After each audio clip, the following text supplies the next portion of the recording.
اعوذ باللہ من الشیطان الرجیم بسم اللہ الرحمن الرحیم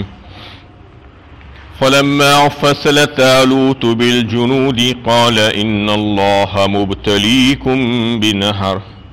فمن شرب منه فليس مني ومن لم يطعمه فإنه مني إلا من اخترف غرفة بيده فشربوا منه إلا قليلا منهم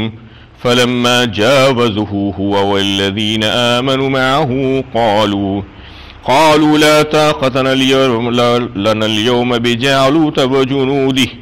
قال الذين يظنون أنهم ملاقو الله كم من فئة قليلة غلبت فئة كثيرة بإذن الله والله مع الصابرين۔ پھر جب طالوت لشکروں کو لے کر چلا تو اس نے کہا اللہ ایک دریا کے ذریعے تمہاری آزمائش کرنے والا ہے، تو جو اس کا پانی پی لے گا وہ میرا ساتھی نہیں، اور جو اس کو نہیں چکے گا وہی میرا ساتھی ہے، الا یہ کہ کوئی شخص اپنے ہاتھ سے چلو بھر پانی لے لے، مگر تھوڑے لوگوں کے سوا سب نے اس میں سے پی لیا۔ پھر جب طالوت اور اس کے اہل ایمان ساتھی دریا پار کر گئے تو کہنے لگے آج ہم میں جالوت اور اس کے لشکروں کا مقابلہ کرنے کی طاقت نہیں ہے، لیکن جو لوگ سمجھتے تھے کہ انہیں اللہ سے ملنا ہے انہوں نے کہا کتنے ہی چھوٹے گروہ اللہ کی اذن سے بڑے گروہ پر غالب آ گئے، اور اللہ ثابت قدم رہنے والوں کا ساتھ ہے۔ یہ سورہ بقرہ کی 249 نمبر کی آیت ہے۔ جب طالوت جالوت سے مقابلہ کرنے کے لیے، اس کے لشکروں سے مقابلہ کرنے کے لیے نکلے اپنے ساتھیوں کے ساتھ، تو اللہ تعالیٰ نے اپنے پیغمبر کے بذریعے وحی ان کو یہ بات بتلا دی کہ تمہارے لشکر کا امتحان ہونے والا ہے، وہ اس طریقے سے ہوگا کہ آگے تمہارے ایک نہر آنے والی ہے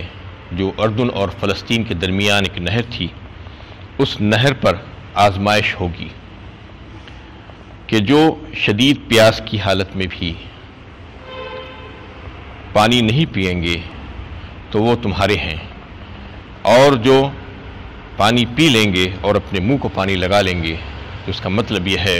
کہہ دینا ان سے کہ وہ میرے نہیں ہیں۔ ہاں یہ ہے کہ کچھ تھوڑی سی رعایت دی گئی ہے کہ ایک چلو بھر کے پانی اگر پی لیں تو اس کے لیے اللہ تعالیٰ معافی دیتے ہیں۔ ہوا یہ کہ جب نہر آئی تو بہت سے لوگ بے تحاشا پانی پینے لگے، پیاس کی شدت کی وجہ سے وہ قابو نہیں پا سکے اپنے آپ پر، اور امیر کی اطاعت جو لازمی تھی اس کو انہوں نے فراموش کر دیا، اس طریقے سے وہ نافرمانوں میں شامل ہو گئے۔ بہت کم لوگ ایسے بچ گئے جنہوں نے امیر کی اطاعت کی اور شدید پیاس کی حالت میں بھی صبر و استقلال کا مظاہرہ کیا۔ اس میں جو آزمائش کی بات جو ہوئی ہے، اصل میں ہوتا یہ ہے کہ جوش و خروش کی وجہ سے، بھیڑ بھاڑ کی وجہ سے لوگ بہت سے دعوے کر لیتے ہیں، لیکن جب موقع آتا ہے تو عمل کرنا بہت مشکل ہے۔ اللہ تعالیٰ یہ دیکھنا چاہتے ہیں اپنے بندوں کو ہر موقع سے، نہ صرف ایسے موقعوں سے بلکہ دیگر موقعوں پر بھی، ساری دنیا آزمائش ہی دنیاوی زندگی، تو دیکھتے ہیں کہ کون میرا بندہ ہے اور کون جو ہے میرا بندہ نہیں ہے۔ ام حسبتم ان تدخلوا الجنہ ولما یعلم اللہ الذین جاہدوا منکم ویعلم الصابرین، فرمایا سورہ آل عمران 4 پارے میں اللہ تعالیٰ، کیا تم لوگ یہ سمجھ رہے ہو کہ تم اتنی آسانی کے ساتھ جنت میں داخل ہو جاؤ گے، جبکہ ہم نے تمہیں جانچا پرکھا ہی نہیں ہے کہ تم میں سے کون مجاہد ہے اور کون صبر کرنے والے ہیں۔ تو اس میں یہی دیکھنا چاہ رہے تھے اللہ تعالیٰ، کیونکہ آگے ان کو ایک زبردست جنگجو قوم سے، جو بہادر قوم تھی، اس سے مقابلہ درپیش تھا، اور اس کے لیے صبر و استقلال اور جفاکشی کی ضرورت تھی اور وفاداری کی ضرورت تھی۔ تو جو وفادار نہیں رہے گا اور صبر و استقلال جس کے پاس نہیں ہے، وہ آگے بڑھ کر نہیں لڑ سکتا، نہ صرف وہ نہیں مقابلہ کر سکتا بلکہ دوسرے لوگوں کے بھی پیر جو ہے پاؤں اکھاڑ دے گا وہ وہاں پر جا کر۔ اس لیے اللہ تعالیٰ ان کو علیحدہ کرنا چاہ رہے تھے یہیں پر آزمائش کے ذریعے سے، تو وہ لوگوں کی آزمائش ہوئی، اس نہر کے ذریعے سے اللہ تعالیٰ نے ان کو آزما لیا۔ فشربوا منه إلا قليلا منهم فلما جاوزه هو والذين آمنوا معه قالوا لا طاقة لنا اليوم بجالوت وجنوده. اور پھر طالوت کا لشکر وہاں سے پار ہوا، اور جب وہ پلٹ کر دیکھے وہ اور ان کے اہل ایمان ساتھیوں نے، تو بہت قلیل تعداد میں ان کے ساتھ لوگ رہ گئے تھے. بہت سے لوگ نافرمانی کی وجہ سے وہیں پر علیحدہ ہو گئے تھے. اللہ کی طرف سے جو ہے یہ انتظام کیا گیا تھا. تو ان میں سے کچھ لوگ کہنے لگے کہ آج تو بڑا سخت امتحان ہے، ہم کیسے مقابلہ کریں گے جالوت سے جو اتنا سرکش ہے اور اتنا طاقتور ہے. لیکن ان میں سے جو لوگ بڑے زبردست ایمان والے جو لوگ تھے، جن کو یقین تھا کہ ایک دن وہ اللہ تعالیٰ سے ملاقات ان کی ہونے والی ہے، اور آخرت پر یقین کی وجہ سے ان کے پاس یہ کیفیت تھی کہ وہ کہنے لگے کہ ایسا اکثر ہوتا آیا ہے کہ بڑے بڑے لشکروں کو اللہ تعالیٰ نے چھوٹے چھوٹے لشکروں سے شکست دے دی. یہ تو ایمان کا معاملہ ہے کہ ایمان کتنا قوی ہے اللہ کے اوپر، اس کے اوپر جو ہے یہ ہے. ورنہ یعنی کامیابی کا دار و مدار تو جو ہے لوگوں کی کثرت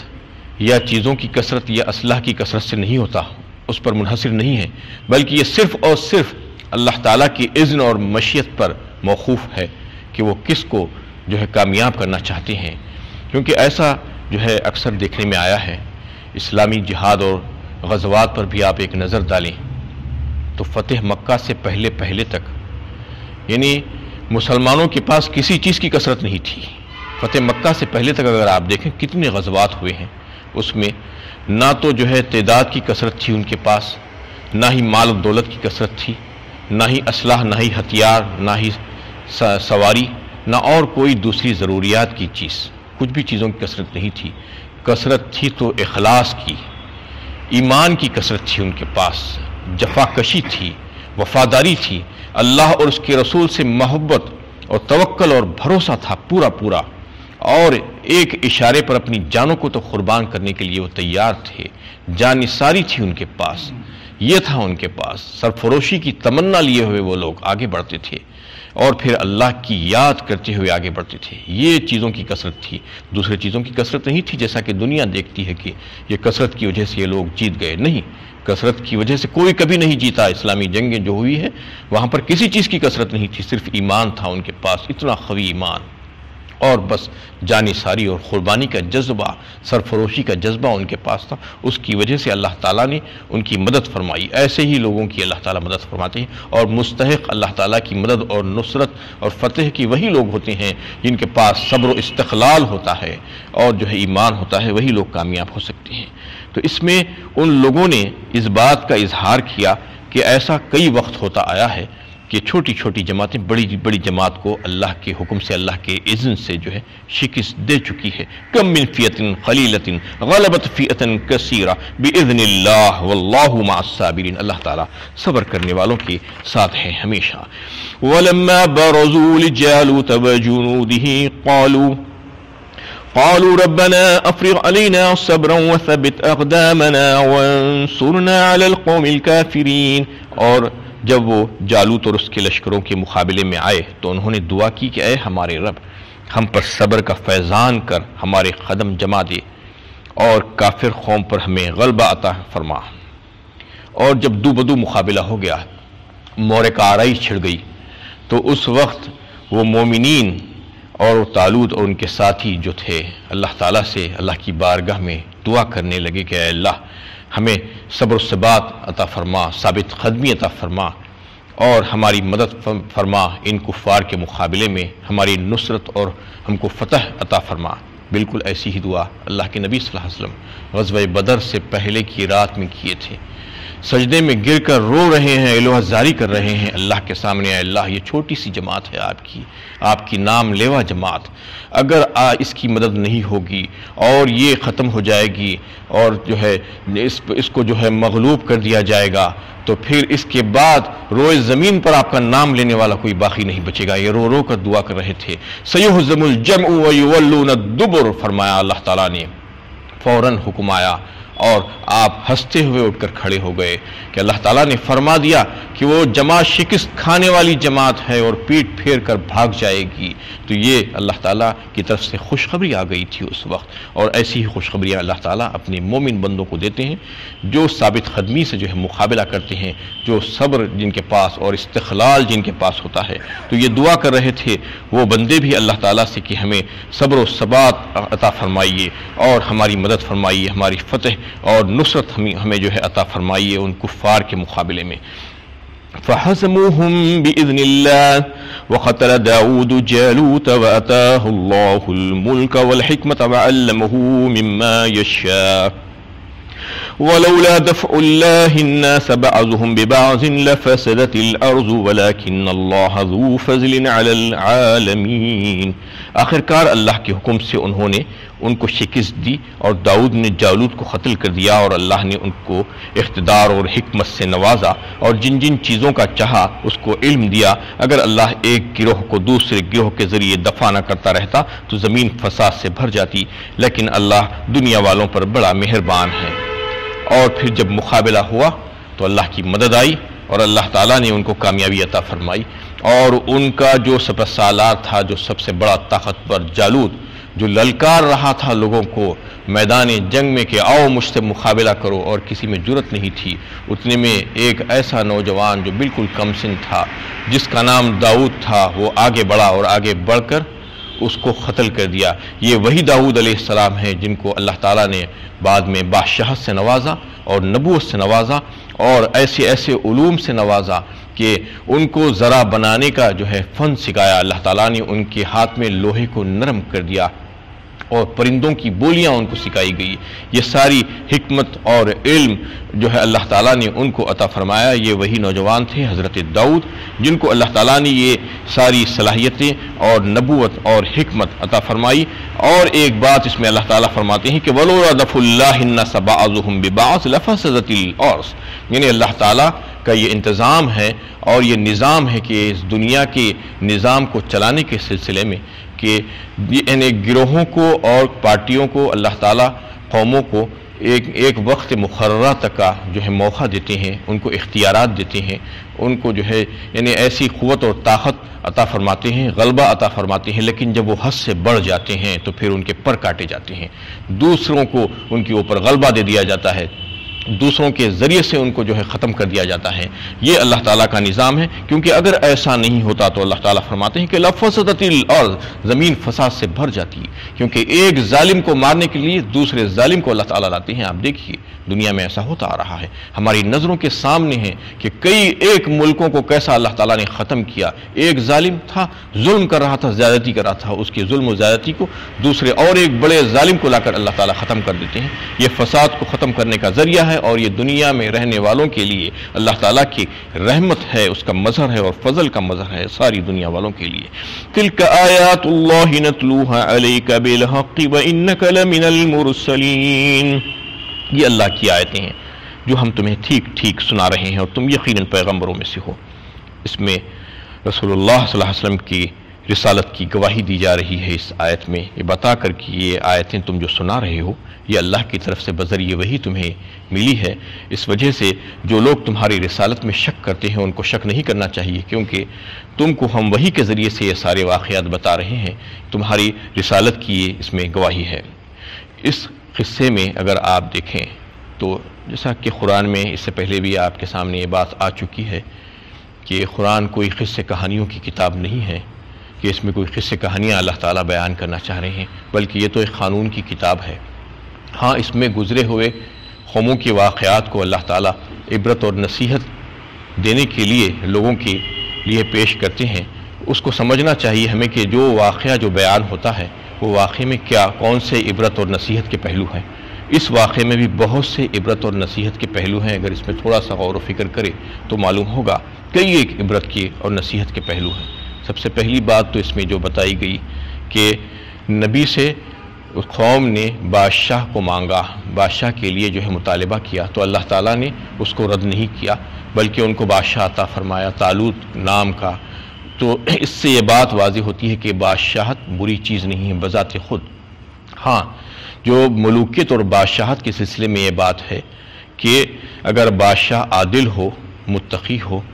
پرہیزگار ہو، اللہ تعالیٰ کے احکامات کو پورا کرنے والا ہو،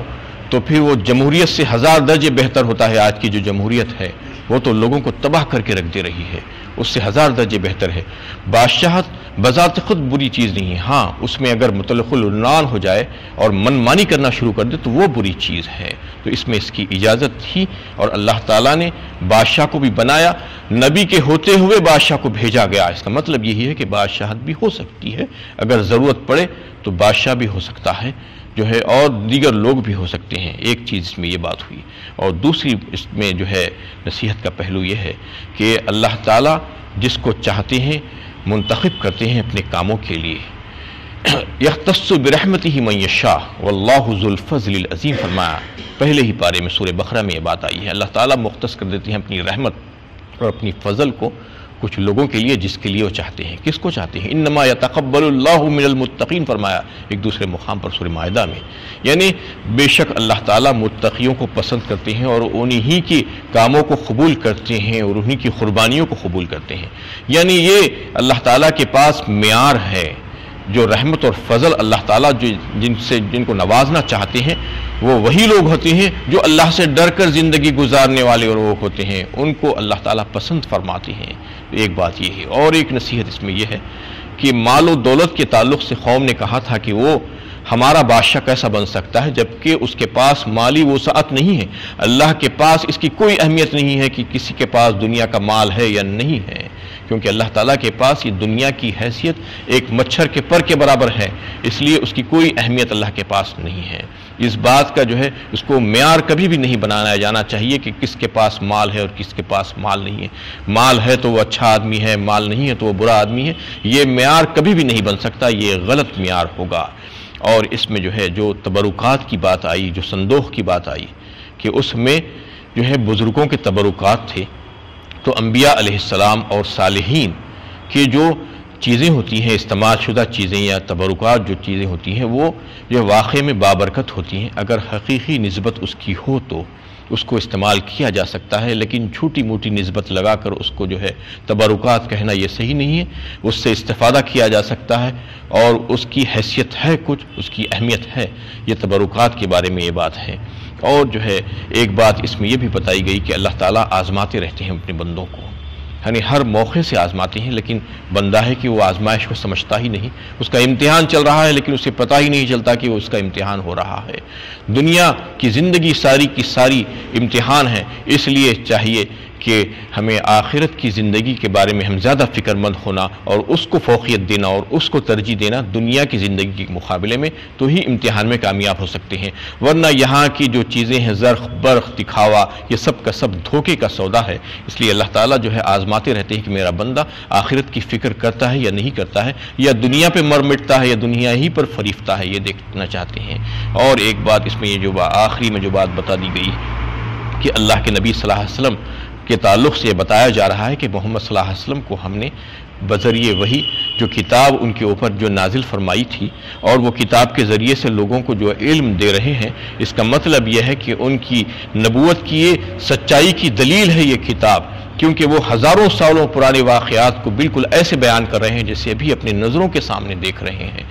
جبکہ وہ کبھی جو ہے کسی کتاب کو انہوں نے نہیں پڑھا اور کسی سے کوئی علم انہوں نے نہیں سیکھا، یہ صرف اور صرف وحی کے ذریعے سے ہم نے ان کو بتایا تھا۔ اور یہ بین غیب کی خبریں ہیں، اس میں یہ بات کو بھی واضح کرنا ہے کہ ایک تو نبوت کی سچائی کی دلیل، اور آپ عالم الغیب نہیں ہیں، عالم الغیب علام الغیوب جو کوئی ہے تو صرف اور صرف اللہ کی ذات ہے، کیونکہ یہ آپ کو جو ہے غیب کی خبریں بتائی گئی ہیں۔ انباء الغیب اور عالم الغیب میں فرق ہے۔ غیب کی خبریں آپ صلی اللہ علیہ وسلم کو اللہ تعالیٰ بتایا کرتے تھے، اور جب جب ضرورت ہوتی تھی اتنی خبریں آپ کو دی جاتی تھی، اور کبھی ضرورت نہیں ہوتی تو وہ خبریں آپ کو نہیں دی جاتی تھی۔ کئی ایک موقعوں سے ایسا ہوا کہ آپ صلی اللہ علیہ وسلم کو پتہ نہیں تھا کہ کوئی واقعہ پیش آ گیا، لیکن آپ کو معلوم نہیں تھا کہ واقعے میں کیا ہے یہ۔ ایسے 20 واقعات آپ کو قرآن میں ملیں گے۔ اس میں جو ہے ایک واقعہ یعنی واقعی عفق کے تعلق سے بھی آپ کو معلوم ہے کہ سورہ نور میں اس کی تفصیل آئی۔ حضرت عائشہ رضی اللہ تعالی عنہ پر جب تہمت لگائی گئی تو تقریباً 1 مہینے تک آپ صلی اللہ علیہ وسلم فکر مند رہے، پریشان رہے، جب تک کہ وحی نہیں آ گئی اور ان کی برات نازل نہیں ہوئی، آپ کو معلوم نہیں تھا کہ واقعی میں کیا بات ہوئی ہے۔ تو اس طریقے سے کئی ایک چیزیں ایسی ہوتی تھیں جس کا علم آپ صلی اللہ علیہ وسلم کو نہیں ہوتا۔ اس کا مطلب یہ تھا کہ آپ عالم الغیب نہیں ہیں، عالم الغیب ذات اللہ تعالیٰ کی ہے۔ اگر عالم الغیب ہوتے تو ساری چیزیں جانتے تھے، کیوں اتنا فکر مند ہوتے تھے، کیوں اتنا پریشان ہوتے تھے؟ کئی ایک موقعوں پر، جنگ بدر کے موقع پر بھی، قیدیوں کے چھوڑنے اور ان سے فدیہ لینے کے موقع پر بھی جو ہے یہ بات ہوئی کہ آپ کو پتہ نہیں تھا کہ ان کو چھوڑ دینا چاہیے یا ان سے فدیہ لے لینا چاہیے یا ان کو گرفتار کر کے ان کو قتل کر دینا چاہیے۔ ایسے کئی ایک چیزیں ہیں جس میں اللہ تعالیٰ یہ بتانا چاہ رہے ہیں کہ علام الغیوب صرف اور صرف اللہ تعالیٰ ہی کی ذات ہے۔ تو اس میں جو عبرت اور نصیحت کے جو پہلو تھے وہ پہلوؤں کو دیکھنا چاہیے، کیونکہ اس کو ایک قصے کے طور پر، کہانی کے طور پر نہیں سننا چاہیے، کیونکہ یہ جتنے بھی واقعات قرآن میں بیان ہوئے ہیں اس کے پیچھے راز ہے، بہت سی نصیحتیں اور عبرت کے پہلو ہوتے ہیں۔ وآخر دعوانا ان الحمد للہ رب العالمین۔